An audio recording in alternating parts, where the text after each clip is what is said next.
This is 99% Invisible. I'm Roman Mars. 1470 WSAN.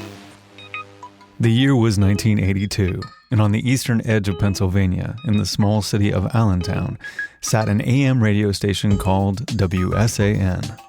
For years, it had broadcast country music to the surrounding Lehigh Valley, an area known for malls, manufacturing, and Mack Trucks. But the station was about to undergo a complete identity change.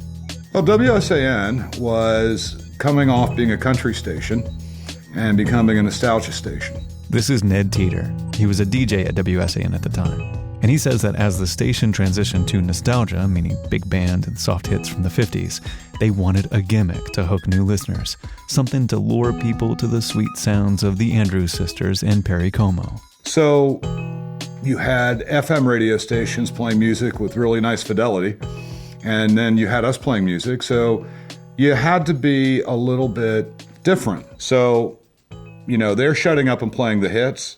We're injecting something different into our air sound. And this contest, well, that was a little different. A contest. WSAN decided it would launch a good old-fashioned endurance contest, reminiscent of the pole-sitting stunts and dance marathons popular in the 1920s. The station secured a local sponsor called Love Homes to donate a prize, a single-wide modular home worth $18,000. In 1982, even a modular home of $18,000 is a significant prize. And then they devised the scheme. WSAN had a billboard in Lehigh Valley advertising the new nostalgia music format. They would get 3 contestants to ascend a 30-foot ladder to the billboard platform, and whoever stayed on that platform the longest would walk away with the new home. WSAN called it the You'll Love to Live With Us contest. It began in September of last year when radio station WSAN challenged their Lehigh Valley listeners to see who could stay the longest on a tiny shelf 30 feet above a highway intersection. It was supposed to be a way to get people to know we had changed our format, look at our billboard, and give away a modular home for a sponsor. That's what this was supposed to be. But it's not what it was. WSAN had grossly underestimated just how much people would endure for a little economic security. I don't know if it's this law of attraction or what, but I mean, in the weeks leading up to the contest, people were asking me, "Oh, you're out of the Army, you've been away, what are you going to do?" I said, "Well, I'm going to be in this contest." This was before they even drew my name. This is Dalton Young, one of the 3 contestants that would eventually be chosen by WSAN. He was 22 years old at the time. He'd just been discharged from the Army the month before, and he thought that sitting on a billboard above a highway sounded like as good an option as any. Yeah, I mean, the economy was really not good at that time. Unemployment was outrageous. Dalton was so dead set on competing that he turned in 1,000 entries. He'd carefully read the submission rules and realized that there was no specified limit to the number of times a person could submit. And it turned out he wasn't the only one who'd read the fine print and had a lot of time on their hands. Here's Ron Kistler with his wife, Sue. I was unemployed and heard about the Billboard contest and wasn't working. I was looking for work and didn't have any, so. Something to do. Ron's not the chattiest person in the world, but what he lacked in conversation, he made up for with determination. When he heard about the contest, he and Sue hand-delivered over 4,000 entries directly to the WSAN station. I think we were trying for 4,000 when we added up and came up to 4,004, so that's what we sent in. Ron and Sue had been dating for a year before the contest, and they were looking to move in together. This seemed like the perfect opportunity to get a place of their own. I thought it was a quick and easy way to get a house. The last of the contestants was Mike McKay. He died in 2006. Back in the early 1980s, he was the only one of the 3 contestants who was married, and he was the only one who had a job. But even still, he couldn't afford to buy a home. McKay sent in an astronomical 47,000 entries to WSAN. He used a rubber stamp with the phrase, "I need a home," and then cut out and signed every piece of paper. He submitted so many times, the first 10 entries pulled by the selection team were his. Yeah, my first impression of Mike was that he was kind of a windbag, kind of full of bluster. Again, Dalton Young. But, if you could get past all the bluster, just had a big heart. He was just a really nice guy, I think. Between the three of them, Dalton, Ron, and Mike submitted 52,004 entries. And this sounds like a lot until you consider just how many total entries there were. The station received over 500,000 submissions. We had like Miracle on 34th Street, right? These bags of postcards on the conference table, just piled up high. There was a reason they were getting so many entries. Around the time the competition launched, the country was slogging through the worst recession it had seen in over 40 years. Good evening. I'm speaking to you tonight to give you a report on the state of our nation's economy. I regret to say that we're in the worst economic mess since the Great Depression. The recession began in 1981 when the Fed raised interest rates to try to fight rising inflation. It then dragged on all the way through 1982. Companies cut their spending to try to cope, and hundreds of steel facilities and manufacturing plants closed, including some in the Lehigh Valley. Places like Allentown, where WSAN was located, were hit particularly hard. You got to remember that this is ground zero of the Rust Belt. Blue-collar town. Steel's gone. Mack Trucks is threatening to leave. Champion Spark Plugs is closed. The national unemployment rate was the highest since the Great Depression, and interest rates skyrocketed to 20% in 1982. If you were a blue-collar worker and didn't already own a house at this time, it would be incredibly tough to get one. To many people, the idea of spending a little time on a billboard for a chance to win a home must have seemed like a pretty good deal. People were looking for better times, better days. And that was a big part of this. This is kind of like a Rust Belt fairy tale. The contest officially started on September 20th, 1982. Dalton Young, Ron Kistler, and Mike Mackay ascended the billboard to begin their stay. Towering behind them was an advertisement for the station reading, "Unforgettable, 1470 WSAN." Here's Dalton again. Yeah, it was raining that day. I remember it was kind of drizzly and crappy, a little bit damp and cold. And, there was traffic blowing by throughout the day, planes flying right overhead because it was right near the Lehigh Valley airport. This was supposed to be about a 30-day event. This is Gene Worley, another DJ at WSAN and one of the contest organizers. Well, the name officially is Gene Worley, but almost everybody around here would call me Early Worley. It came from doing the morning shows. Worley said that besides some local coverage when the guys went up, there wasn't that much fanfare around the contest in the beginning. Even though WSAN had launched the contest as a kind of promotion, they didn't do the best job of promoting it with other media outlets. It was going on, people just weren't made aware of it. There wasn't mention on the other radio stations that they might have listened to. There weren't articles in the newspaper. There wasn't anything on the TV news that they watched. The accommodations on the billboard were pretty bare bones. Each guy had a small tent, a radio, a landline telephone, and a chemical toilet, which is kind of like a tiny porta potty. It was almost like camping, only you were 30 feet in the air, surrounded by freeway traffic, and trapped on a billboard. We made the guys comfortable. We didn't torture them. You had your tents. You had everything going on in there. The billboard platform itself was about 8 feet by 48 feet, and it had been divided into 3 equal sections by waist-high partitions. The organizers at WSAN wanted the contest to last long enough to draw some attention, but not forever. They figured that by discouraging interaction between the contestants, they might keep the whole thing to a reasonable length. Yeah, we didn't talk at all for, I don't even know if we said hi to each other. But even if the guys weren't encouraged to interact with each other, they still had plenty of people to keep them company from a distance. The contest required that the guys have their own support team to deliver food and to handle cleanup. Each contestant had a pulley system so they could raise or lower supplies in buckets or on trays. Dalton's friends and family stopped by all the time to chat from below. Mike had his wife, and Ron's parents made sure he got everything he needed and got rid of the things he didn't. Here's Sue Kistler. Well, his parents did a lot too, as far as bringing food. His dad was in charge of emptying the porta-john. That was his job. Sue and Ron were dating at the time, and Sue visited Ron every day except one while he was up on the billboard. Strangely enough, the contest might have even made their relationship stronger. Well, that's all we could do was talk, so we got to know each other a lot better in that time because we talked every day and on the phone or with me at the bottom of the billboard. Aside from the essentials, each contestant was allowed to bring a non-essential item with them. Mike McKay brought a guitar, which he learned to play up there. Ron Kistler brought a copy of American Rifleman magazine. And Dalton... Yeah, I had some nunchucks up there. In fact, I think I got them as a gift for my birthday, maybe it was. As you can imagine, there was little room to do anything, and even less when Dalton had his nunchucks out. But there wasn't much to do, period. Here's Ron Kistler on his daily schedule. Wake up, have something for breakfast, listen to the radio, hang out, have something for supper, and watch traffic. The routine was mind-numbing. Days quietly crept by. Then months. September. Wake up, have something for breakfast. October. Watch traffic. November. Listen to the radio.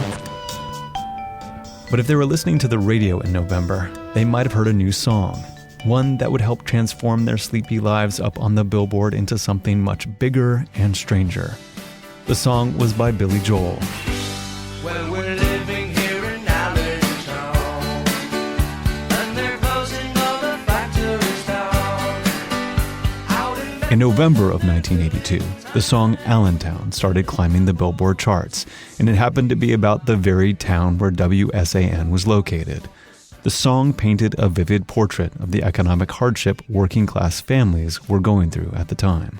He was talking about companies like Bethlehem Steel in the Lehigh Valley, shutting its doors and eliminating nearly 10,000 jobs. Because of the song, the city of Allentown became a kind of stand-in for all the suffering Rust Belt towns in the Northeast and Midwest. Here's Dalton Young again. I think he was talking about the economy, and it just happened that this contest was going on, and it was... it wasn't stated that, this contest is because the economy's so bad and, we're going to try to give somebody a home that might not otherwise have one. But, they both seem to work together really well. People started paying attention to Allentown and the contest. 81 days on the Billboard for Mike McKay, Dalton Young, and Ron Kistler. In our WSAN Love Homes, You'll Love to Live With Us contest. And so far, they're hanging in there pretty good. And as this media coverage expanded, stories about the contest started to hit national newspapers. On December 9th, 1982, an article appeared in the Wall Street Journal, and the response was immediate. The phones were ringing constantly, all the lines. Here's Gene Early-Worley, the WSAN DJ. And I have no idea what they're saying, except they're talking about people on a billboard. So by the time we got off the air, some information was gathered that said the Wall Street Journal did a front page article on the Billboard. Suddenly, this little AM radio station, which only had about a 50-mile range, was piquing a lot of interest. Allentown, Pennsylvania has been receiving international publicity. No kidding, from all over the world.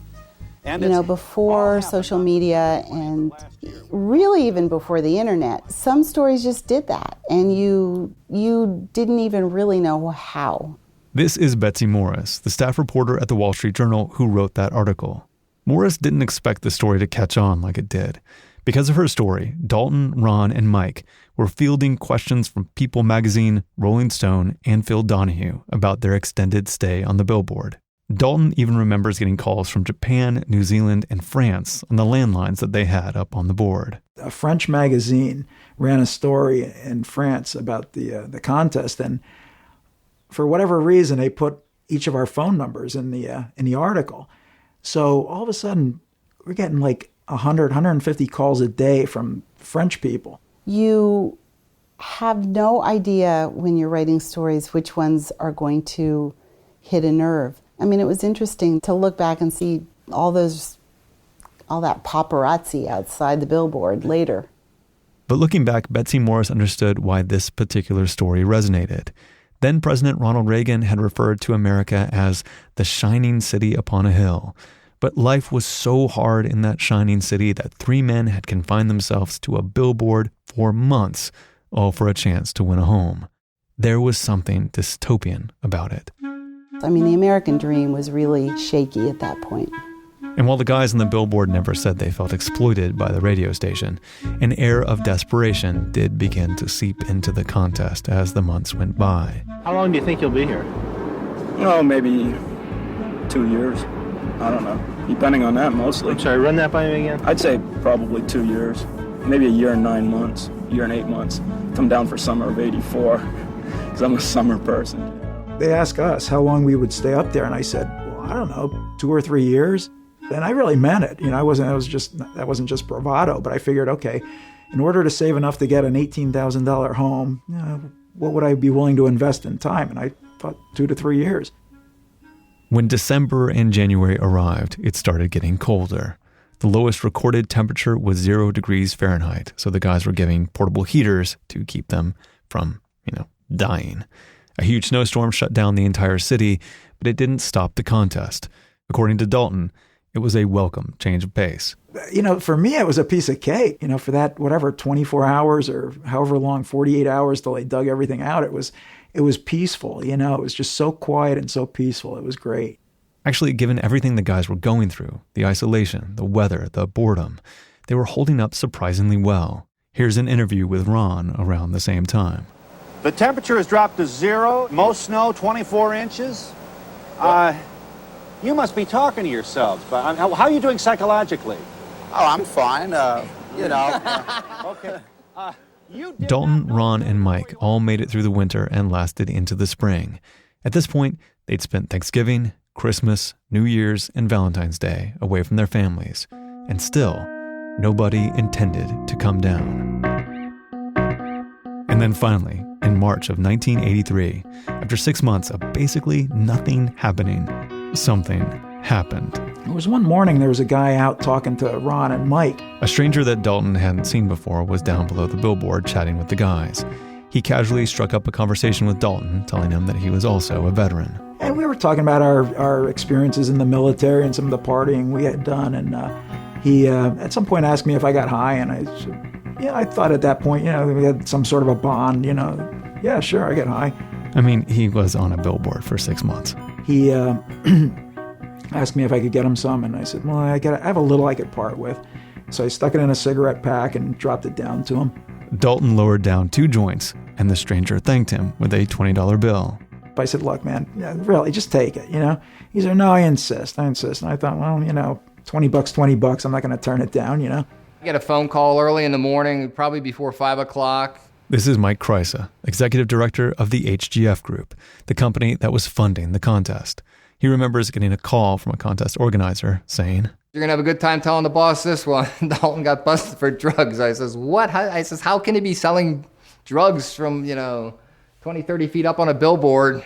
Apparently, the stranger who'd solicited the pot from Dalton had been an undercover police officer. Because Dalton accepted that $20, he was arrested on drug charges. It made the front page of the Philadelphia Inquirer, I think, the same day that Reagan announced his missile defense system. So there's Reagan's missile defense system, and there's Dalton being busted on the front page.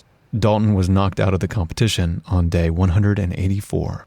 I'm probably the only person in history to be arrested selling pot from a billboard.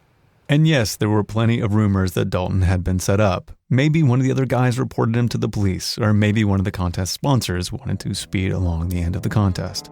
None of this was actually proven, but you gotta admit, it's really, really fishy. Ron and Mike both descended from the billboard to testify in court. They had breakfast and a quick shower, and then went right back up on the billboard to finish out the contest. But after Dalton's arrest, the competition felt different.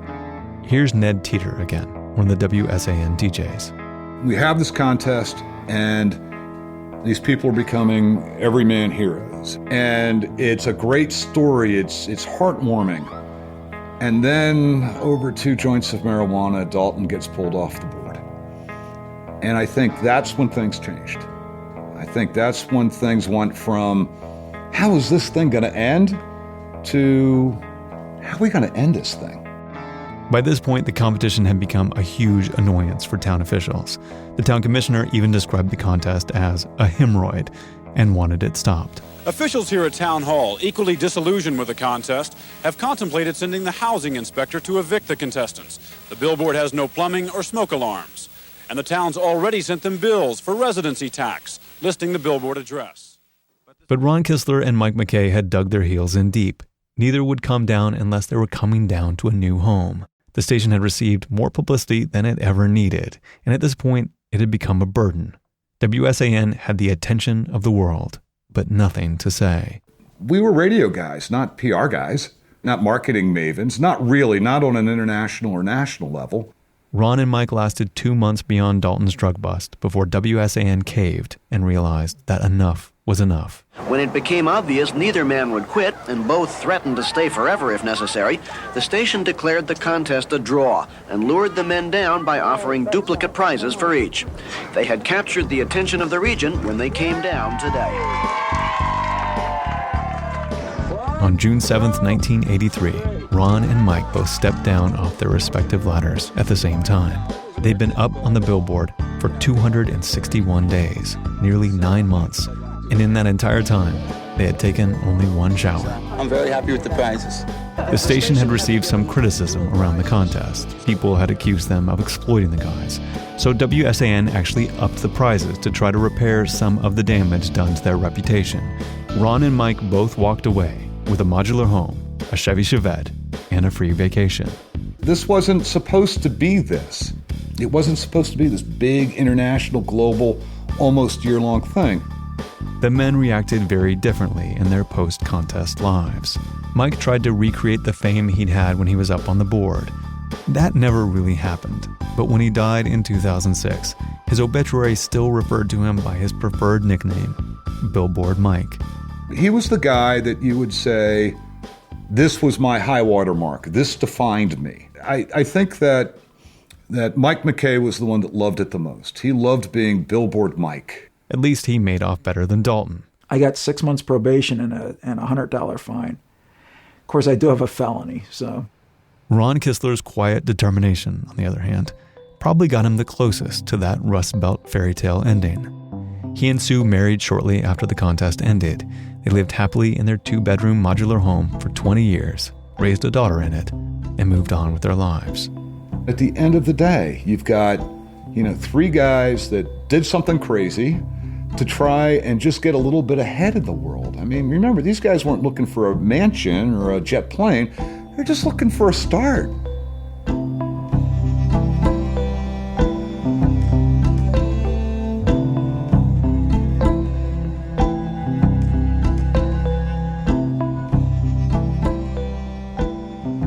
A very special thanks to Pat Taggart and Frank Petka. This episode was adapted from their fantastic feature-length documentary, Billboard Boys. It's available right now on Amazon and iTunes. What happens when you take away all the billboards? They did it in a city in Brazil. We'll talk about that after this.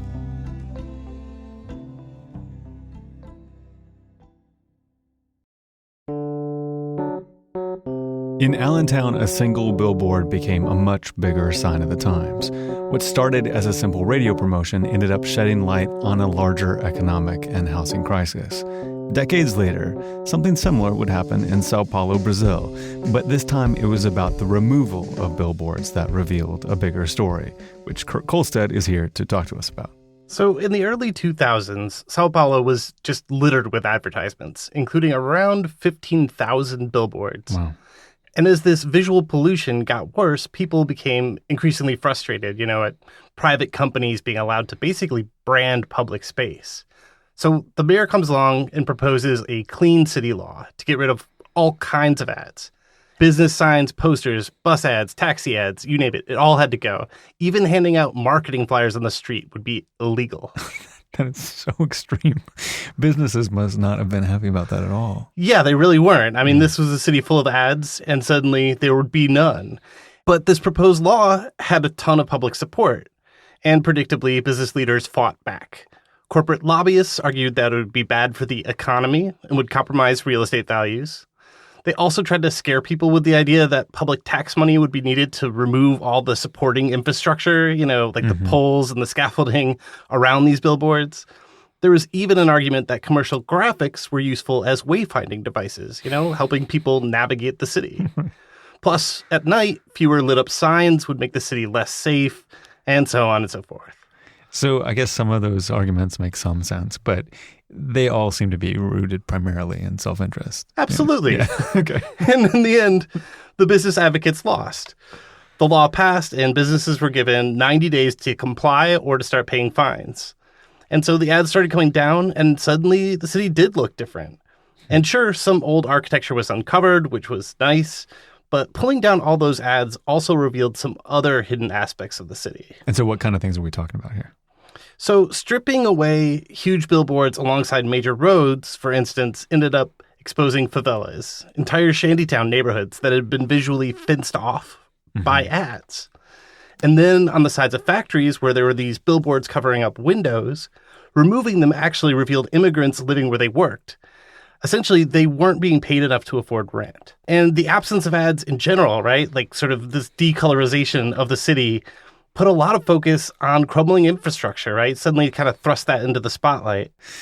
So what about all those concerns from business leaders about people not being able to wayfind or being too dark at night? I mean, not too surprisingly, a lot of those were a bit overblown. And it turns out that, yes, people can still find their way around cities without ads. And a lot of building owners ended up repainting their facades. So a lot of structures ended up looking better and more distinctive anyway. Mm-hmm. So this all started like a decade ago. Is Sao Paulo still totally ad-free today? Well, some ads have actually been allowed back up, but it's all much more controlled than it used to be. There's this new awareness about how things look and how useful they are. So, for example, there are these interactive search engine ads at bus shelters that let riders look up the weather where they're going. Mm-hmm. And part of the deal is that marketers have to actually take care of those bus shelters. So it's kind of like an Adopt a Highway program. You can put a little ad as long as you provide something good for the community. Yeah. It's like Adopt a Highway program with a sort of technology twist. And I was actually just reading about something else that the current mayor proposed last year. His idea is to reintroduce exactly 32 billboards, each one for one of the 32 main bridges that run around the city. And the idea there is that marketers can advertise on these only if they agree to maintain that bridge that each billboard's associated with. Like the bus shelters, they have to use some of the digital display space to actually show useful stuff, like traffic updates and the time and the weather. That's very cool. It's remarkable to see how a city goes about selectively reintroducing advertising once they start with a clean slate. Yeah, and it's something that, most cities just aren't bold enough to do. Like they just never get a chance to do that, right? Yeah. And so when you do, you want to be deliberate. You want to make sure it's for the public good. Yeah, it's a really great experiment to sort of watch unfold. That's so cool. And we have some pictures of these on the website. Oh, yeah. The before and after shots are really quite stunning. Cool. We'll check it out at 99pi.org. Thanks, Kurt.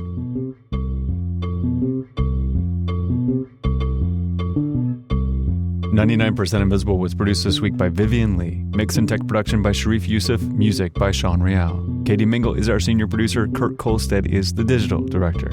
Our senior editor is Delaney Hall. The rest of the team is Avery Trufelman, Joe Rosenberg, Emmett Fitzgerald, Taryn Mazza, and me, Roman Mars. Special thanks again to the Billboard Boys team, who were just delightful to work with. Their movie is so fun to watch. Billboard Boys is available on Amazon and iTunes. Additional info is available at billboardboys.com. We are a project of 91.7 KALW in San Francisco and produced on Radio Row in beautiful downtown Oakland, California. 99% Invisible is a member of Radiotopia from PRX, a fiercely independent collective of the most innovative shows in all of podcasting. Find them all at radiotopia.fm. You can find the show and join discussions about the show on Facebook. You can tweet at me at Roman Mars and the show at 99pi.org. We're on Instagram, Tumblr, and Reddit too. But we have pictures of ad-filled and ad-free Sao Paulo at 99pi.org.